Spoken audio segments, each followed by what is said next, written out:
రెండు తెలుగు రాష్ట్రాల్లో ఎండలు మండిపోతున్నాయి. ఉదయం 9 గంటలు దాటిందంటే చాలు ప్రజలు బయటకు రావాలంటేనే భయపడిపోతున్నారు. ముఖ్యంగా ఆంధ్రప్రదేశ్లో రోజు రోజుకి ఉష్ణోగ్రతలు తారాస్థాయికి చేరుకుంటున్నాయి. ఓవైపు ఎండలు, మరోవైపు వడగాల్పులతో ఆంధ్ర ప్రజలు ఉక్కిరిబిక్కిరవుతున్నారు. ఏప్రిల్ నుంచి జూన్ వరకు ఆంధ్రప్రదేశ్లో అధిక ఉష్ణోగ్రతలు నమోదవుతాయని ఐఎండీ సూచిస్తోంది. ఇక ఈ రోజు 109 మండలాల్లో తీవ్ర వడగాల్పులు, అలానే రేపు 206 మండలాల్లో సాధారణ వడగాల్పులు వీచే అవకాశం ఉందని విపత్తుల నిర్వహణ సంస్థ మేనేజింగ్ డైరెక్టర్ రోణంకి కోరమనాథ్ తెలిపారు. అలానే రేపు 115 మండలాల్లో తీవ్ర వడగాల్పులు వీచే అవకాశం ఉండగా 245 మండలాల్లో సాధారణ వడగాల్పులు వీచే అవకాశం ఉన్నట్లుగా వెల్లడించారు. శ్రీకాకుళం జిల్లాలో 24 మండలాల్లో, విజయనగరం జిల్లాలో 25 మండలాల్లో, అల్లూరి సీతారామరాజు జిల్లాలో, పార్వతీపురం మన్యంలో 14 జిల్లాల్లో, అదేవిధంగా అనకాపల్లి 16, విశాఖపట్నం 3, కాకినాడ 11, కోనసీమ 1, తూర్పుగోదావరి 9 మండలాల్లో తీవ్ర వడగాల్పులు వీచే అవకాశం ఉన్నట్లుగా తెలుస్తోంది. ఆంధ్రాలో ఎండలకు సంబంధించి మరింత సమాచారాన్ని మా ప్రతినిధి ఏడుకొండలు అందిస్తారు. ఏడుకొండలు చెప్పండి, వాతావరణ శాఖ అధికారులు ఏం చెప్తున్నారు వడగాల్పులకు సంబంధించి? పద్మ, ఆంధ్రప్రదేశ్ లో ఈ బాణుడి ప్రతాపం తోటి ప్రజలు అల్లాడిపోతున్నారు.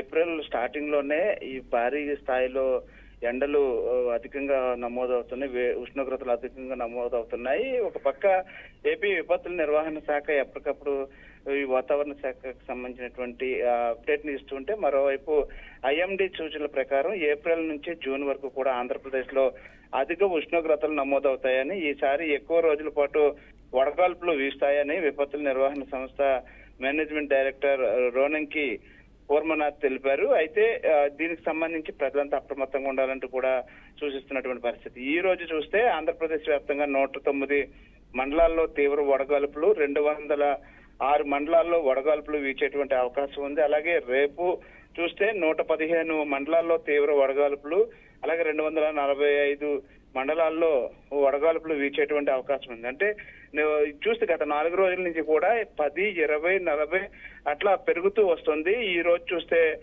206 మండలాల్లో వడగాల్పులు, 109 మండలాల్లో తీవ్ర వడగాల్పులు, అలాగే రేపు చూస్తే అటు 115 మండలాల్లో తీవ్ర వడగాల్పులు. అంటే ఈ విధంగా రోజు రోజుకు బాణుడి ప్రతాపం అయితే కొనసాగుతుంది. దీంతో ప్రజలంతా కూడా అప్రమత్తంగా ఉండాలి. ఎవరు కూడా ఉదయం 10 గంటలు దాటిన తర్వాత బయటికి వెళ్ళకపోవడమే ఉత్తమం అని చెప్పేసి ఇప్పటికే అధికారులు అయితే హెచ్చరిస్తున్నారు. ముఖ్యంగా బయటికి తప్పనిసరి పరిస్థితుల్లో వెళ్ళవలసి వచ్చినప్పుడు వారు ఖచ్చితంగా తమ వెంట ఇంట్లో తయారు చేసుకున్నటువంటి పానీయాలు మాత్రమే తీసుకువెళ్ళాలి. ముఖ్యంగా ఓఆర్ఎస్ఎస్ ప్యాకెట్లు కానీ, అలాగే నిమ్మ రసంకు సంబంధించినటువంటి నిమ్మ నీళ్లు, అలాగే కొబ్బరి నీళ్లు అటువంటివి క్యారీ చేయడం మంచిది.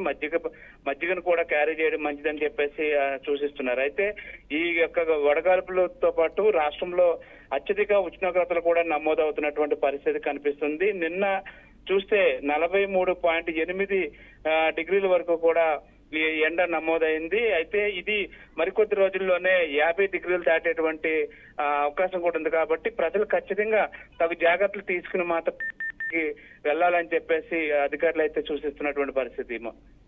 Madhu. Right, thank you Yedukondalu.